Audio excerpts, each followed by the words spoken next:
Hello student. In this video we will discuss 14 principle given by Henry Fayol. So first principle is division of work. So Henry fails ने कहा कि work सबको पता होना चाहिए। Organisation में work सबको पता होना चाहिए कि किसको क्या काम करना है। काम का क्लैरिटी होना चाहिए। अगर काम का क्लैरिटी नहीं होगा तो जो कंपनी वेजेस या सैलरी पे करती है वो जस्टिफाई नहीं होगा। और सेकंड जो प्रिंसिपल है वो है authority and responsibility. So authority and responsibility are mutual existing. If authority is given to a person he should also be responsible. In same way, if anyone is made responsible for any job, he should also be concerned authority. And authority without responsibility leads to irresponsible behavior, whereas responsibility without authority make the person inefficient. Third third principle is discipline. Discipline company में all time हमें exercise करना है। And fourth principle is unity of command. एक employee पर एक boss होना चाहिए ताकि एम्प्लॉय को पता होगा कि हमें किसे रिपोर्ट करना है। तो यूनिटी ऑफ कमांड जो होता है ये कंफ्यूजन को अवॉइड करने के लिए होता है। ऑर्डर जो हमें मिलता है वो क्लैश नहीं हो। ये नहीं कि दो मैनेजर से एक ही ऑर्डर मिलना शुरू हो जाए, एक ही एम्प्लॉय को दो दो मैनेजर ऑर्डर देना शुरू कर दे। और फिफ्थ जो हमारा प्रिंसिपल है वो है यूनिटी ऑफ डायरेक्शन। जो इसमें क्या होता है कि बॉस को प्लान का चेकआउट करना है। बॉस जो है वो प्लान का चेकआउट करके एम्प्लॉय को दे। So there should be one plan of action for them, and they should be under the charge of a particular manager. All the member of the organization should be directed toward common goal. And sixth principle is subordination of individual interest. So Henri Fayol साहब बोलते हैं कि an organisation interest और general interest is bigger than the individual interest. Seventh is remuneration. ये organisation के लिए होता है। This is for organisation. ये कहता है जितना काम उतना वेजेस। इंडस्ट्री के अनुसार सैलरी पे होना चाहिए। अगर इंडस्ट्री में 1 लाख रुपए सैलरी चल रहा है तो एम्प्लॉय को 1 लाख रुपए ही मिलना चाहिए, 1.5 लाख रुपया नहीं, या फिर 50,000 रुपये नहीं मिलना चाहिए। एट्थ प्रिंसिपल जो है वो है द डिग्री ऑफ सेंट्रलाइजेशन।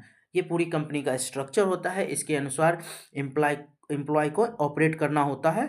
इसमें ये कंपनी के मैनेजर के द्वारा इम्प्लीमेंट किया जाता है। ये सेंट्रलाइज डिसेंट्रलाइज दोनों स्तर पे होता है। अगर जिस कंपनी में टॉप मैनेजमेंट जो है वो मैनेजर को बोले कि अगर टॉप मैनेजमेंट मैनेजर को बोले कि तुम आज टीम का ब्रीफिंग ले लो और फिर मुझे बता देना, तो ये इस कंपनी में हुआ कि ये कंपनी डिसेंट्रलाइजेशन डिग्री पे काम कर रहा है।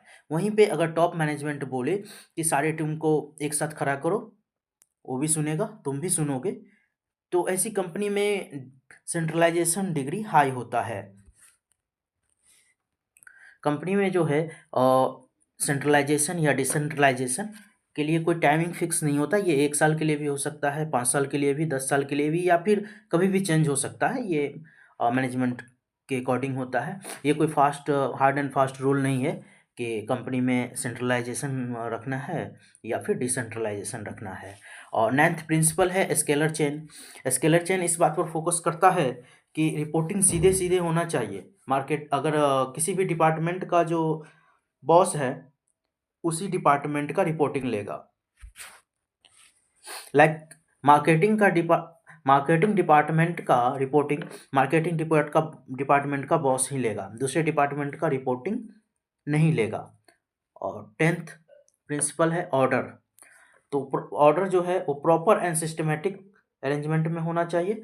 और 11th में है इक्विटी। जो हमारा प्रिंसिपल है वो इक्विटी है। तो इक्विटी है, it should be similar treatment to people of similar position. They should not discriminate with respect to age, caste, sex, culture not religion and rational etc group में। And employee should be treated as a stakeholder of the company. 12th 12वां जो है principle वो है stability of tenure of personal.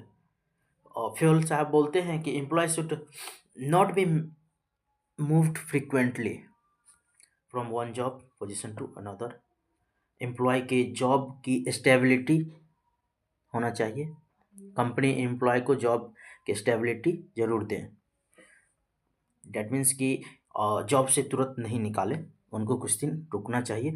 इससे क्या होगा कि कंपनी ने जो ट्रेनिंग पे एम्प्लॉय के ट्रेनिंग पे खर्च किया है तो वो भी वेस्ट नहीं होगा। और 13th जो हमारा प्रिंस हेनरी फील्ड साहब का प्रिंसिपल है वो है इनिशिएटिव। तो ये एम्प्लॉय के स्तर पे देखा जाता है, employee should be encourage to take initiation in the work assigned to them.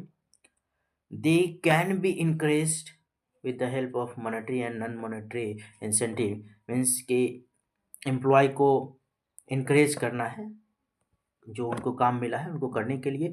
और एम्प्लॉय को इनकरेज जो है वो दो टर्म में किया जा सकता है, मॉनेटरी टर्म में या फिर नॉन मॉनेटरी टर्म में इंसेंटिव दे के किया जा सकता है। 14th प्रिंसिपल है स्पिरिट दे कॉर्प। अगेन ये एम्प्लॉय का ही स्पिरिट है कंपनी के फेवर में। एंड कंपनी के जितने भी शेयर होल्डर हैं, स्टेक होल्डर हैं, मैक्रो फैक्टर हैं, उन सब के फेवर में एम्प्लॉय को अपनी जिम्मेवारी मानते हुए डेली वर्क करना है। So these are the 14 principle of Henry Fayol's. Student, इसी टाइप के वीडियो अगर आप और चाहते हैं तो हमारे चैनल को सब्सक्राइब करें, इस वीडियो को लाइक करें, कमेंट करें एंड शेयर करें। थैंक यू, मिलते हैं नेक्स्ट वीडियो में।